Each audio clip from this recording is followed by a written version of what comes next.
Hello అండి అందరికీ. మొన్న అమ్మ వాళ్ళ ఊరికి వెళ్ళినప్పుడైతే మార్కెట్లో మంచి బొమ్మడాయిలు అయితే దొరికాయండి. కొద్దిగా తీసుకొచ్చాము. వీటితో పులుసు పెట్టుకుందాము.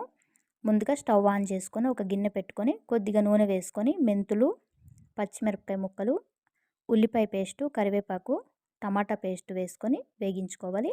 అందులోనే రుచికి సరిపడా ఉప్పు, కారం, పసుపు వేసేసి శుభ్రంగా కలిపేసి నూనె పైకి తేలేంత వరకు ఉడికించుకోవాలండి. ఈ లోపల మనము చింతపండు రసం అయితే రెడీ చేసుకోవాలి.